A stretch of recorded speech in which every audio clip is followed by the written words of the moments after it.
Did you think growing a YouTube channel would be easy? I did. I've posted nearly 200 videos and I've finally gotten close to 2 million views, but it was pretty painful. So to help you grow your channel 10 times faster, I'm breaking down exactly what I'd do if I was to launch my channel right now. And I'm gonna break this down by week, so by the end of this video, you will have a 4-week plan you can immediately start using. Before I break down your 4-week strategy, let me show you why most creators will spend years posting videos, see little growth, get super frustrated, and eventually quit and fail. Each one of these is a YouTube channel, and the M&Ms inside are the videos posted to the channel in the last year. Creator A posts 3 times a week. Creator B, 1 time a week. Creator A has half the subscribers as Creator B and gets a fraction of the views as Creator B. Why? If you look at the color of the M&Ms, they represent different topics of the videos. Creator A is posting about anything and everything she feels like, from curly hair tutorials to decluttering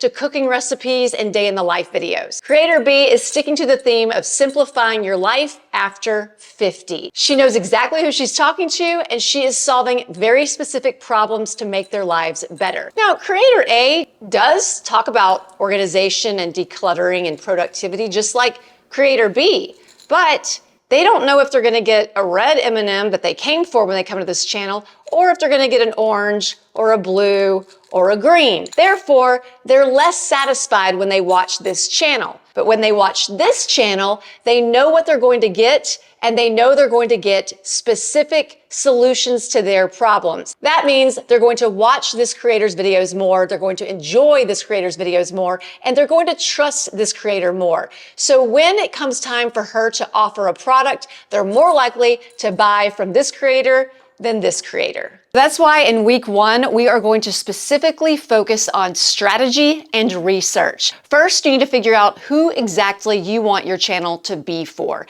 Then you need to decide what is the specific problem you're going to help them with. Let's say you decide your channel is for empty nesters and the overall theme of your channel is simplifying your life. Now, underneath that, you can have specific tips on how to declutter your house, how to organize your house, how to decorate in a simplified way. You could even talk about how you now purchase clothes and purchase items for your house. So sub-themes underneath the main theme of your channel. But if we want to build a community of loyal viewers, we have to give them content that gets them excited and helps them feel like they are getting to know you through storytelling. See, we could just give them red M&Ms, or we could give them brownies with red M&Ms. We could give them cookies with red M&Ms. We could even give them cupcakes with M&Ms. We're still giving them the same type of content. We're just sharing it in different ways to make it more exciting and to help them get to know you. So what kind of formats am I talking about? Well, let's take the cookie with the red M&Ms.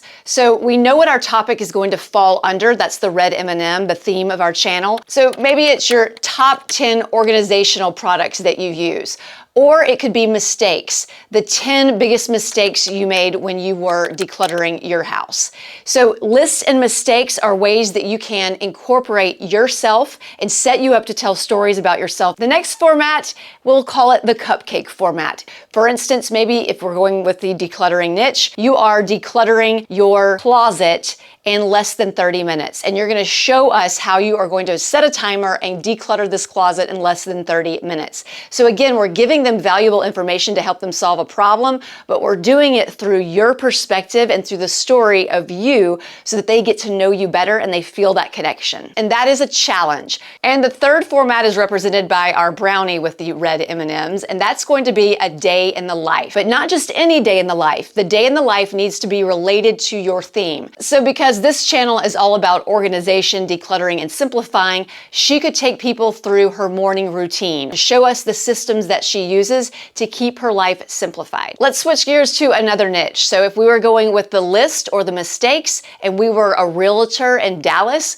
we could talk about the top 10 things this realtor loves about living in Dallas. It could be the biggest mistakes first-time home buyers make with the challenge format. We upgrade and decorate a front porch for better curb appeal on a $100 budget. And a day in the life could be the realtor taking the viewers on a tour of the top 3 neighborhoods videos for first-time homebuyers in the Dallas area. The third thing you're going to do is you're going to start watching videos of people on YouTube in your niche and pay close attention to the formats that they're using. Are they using a list? Are they talking about mistakes? Is it a challenge? Is it a day in the life? Or is it simply a talking head video? And start jotting down ideas for your future videos. Week 2 is when the fun begins, because now you're going to start creating something. Now that you know what your channel is about and specifically who it's for, you can start setting up your channel and creating a banner with a tagline. And that tagline should tell the people who are on your channel what they're going to get from your videos or what your channel is about. Next, you want to upload a profile picture. And 90% of the time, you want your profile picture to be your face. If you are trying to create a big community with a loyal audience, we need to have that human connection. And the best way to do that is to have a head and shoulder picture of you looking right into the camera with a smile. No sunglasses, no hats. We want to make it really easy for them to see your eyes. You can change your profile picture and your banner in the customization tab in your YouTube studio. This is also where you can upload a video on that trailer section on your homepage so that when people land on your channel, it immediately starts playing. Now, a lot of people will come up with some kind of a trailer, like an introduction video, telling people all about them. But what's better is if you take one of those formats that we talked about and come up with a topic that is going to provide your viewer tons of value so that you're giving them a great representation of what kind of video they're going to get on your channel. So when you're doing your research in week 1 and you're getting ideas for your new videos, be mindful of the very first video you're going to create to put in that trailer video section of your homepage. After week 2, you should have your banner set up with the tagline, your profile picture, and your trailer video up on your homepage. Now, in week 3, we're going to start creating the next 3 videos. Again, using the formats we talked about. Now, obviously, the talking head list mistake videos are going to be the easiest for you to make, so most of your videos are going to be that style versus the day in the life and the challenges, because those do require more time. So when you do your 3 videos, it's totally fine if you repeat the formats in 2 of those videos. Also, when you're planning your video, we want to know what you're going to tease at the end of each video. So if you already have your trailer video up, then you know that that's going to be the video that you're going to tease at the end of your second video. Because the goal is to get people not to watch just one of your videos.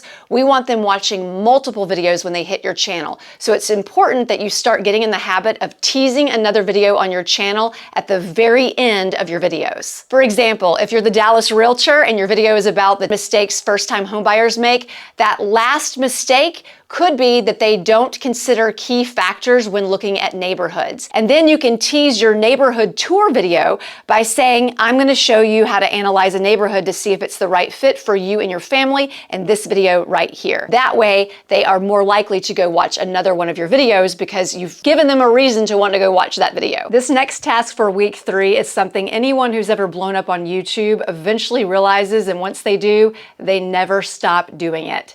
And that is, you're going to start making your thumbnails before you make your videos. So you need to make the thumbnails for these 3 videos that you are planning to make. And the reason you want to do that is because if you can't get people's attention and get them curious enough to click on the video, it doesn't matter how good your video is, they're not going to watch it. And there are a couple of thumbnail rules I go by. First of all, I don't want more than 4 words in my thumbnail, and I don't want too many things going on in my thumbnail. Remember, you have a very small amount of time to grab people's attention, so we need to make sure that the most important element in your thumbnail is the most obvious thing when they look at it. So in week 3, you have come up with 3 videos. You haven't recorded them, but you have created the thumbnails and come up with the titles for those 3 videos, and you have figured out which video is going to be teased at the end of each video. And now in week 4, we are going to actually create those videos. But before you record the videos, we want to go and research some keywords and key phrases that you're going to use